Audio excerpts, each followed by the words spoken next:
Hürmetlik vatandaş, yukarıda görüp ettik liksiyelerini.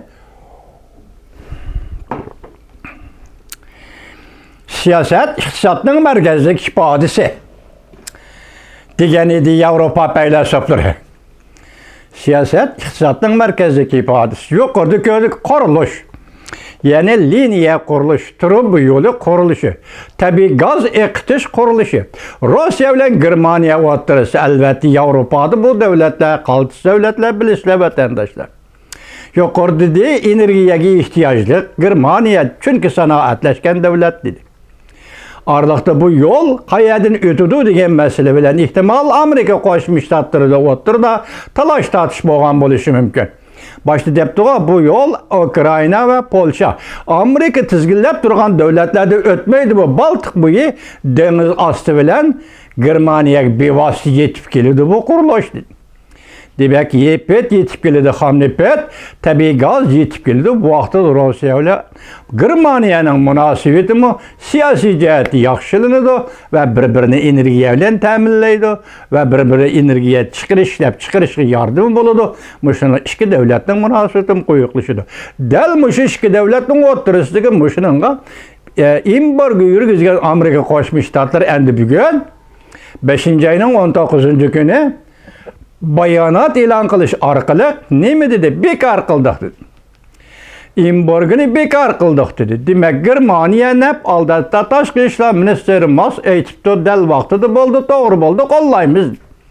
Yani Sovetlar, kechiringlar, Sovetlarimiz Rossiyaga kelsak, Rossiya bilan Amerika o'rtasidagi munosabat mu 2014 yılı 3. ayının 18. günü partlap çıkan Krimiya vakasını tatip hazırgıça embargo qilish ve bekar qilish meselesi şundaqla iki devlet o'rtasidagi jireklik şundan başlandı deylik.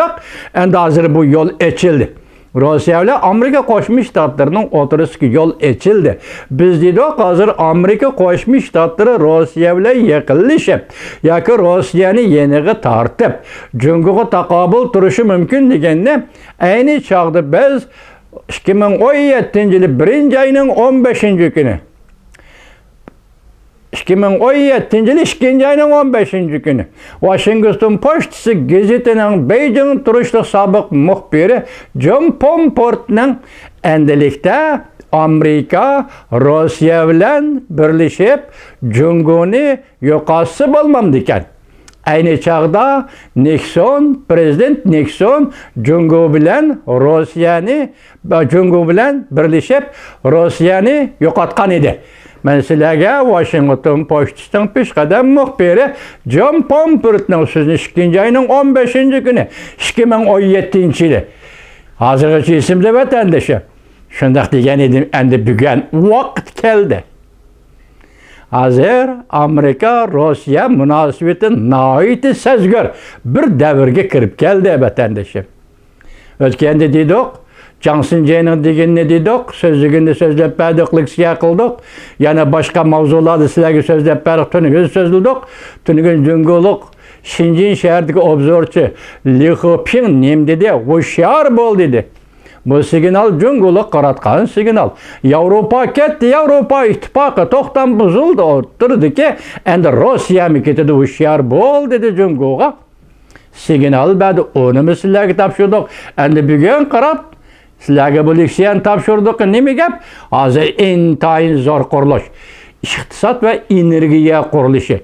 Germaniya, Rusya o'tirsa, Amerika bunu qamal qilib tutibdi deydigan gap. Embargo qilganda bunu qamal qilib tutib turgan edi. 5. ayının 19. günü bu qamalni bo'shatdi. Embargoni bekar qildi. Rusya Federatsiyasi bilan Germaniya energiya qurilishi masalasida ozod bo'ldi deydi. Endilikcha iqtisod yurishleşdi. Siyasetçi yürüyüşleşidik Allah bolsa aldığımızda Prezident Joe Biden bilen Prezident Vladimir Putin uçuruşudu, körüşüdü, söhbetleşidu, siyasetten yönelişi kandak buludu vatandaş. Siz kandak qaraysız ben bilmeyim. Ben tekazzalık bilen kütüp otamen bu günü vatandaşım. Esiniz bolsun ki Rusya demokratik özgürlük devre kirgenden keyin 1989 yıldaki Mine vaqt şuğu de 1989 yılı mı geçenler vaqtını sizler doğrulap etamadım hazır. 89 yılda şu vaktki BBC'nin haberinde şu ayının 5. ayında Vladimir Putin prezident özü ağzı bilen dedi ki BBC radyo televizyası biz Rosgerman oturuş şartnamını bekar kılgan edik.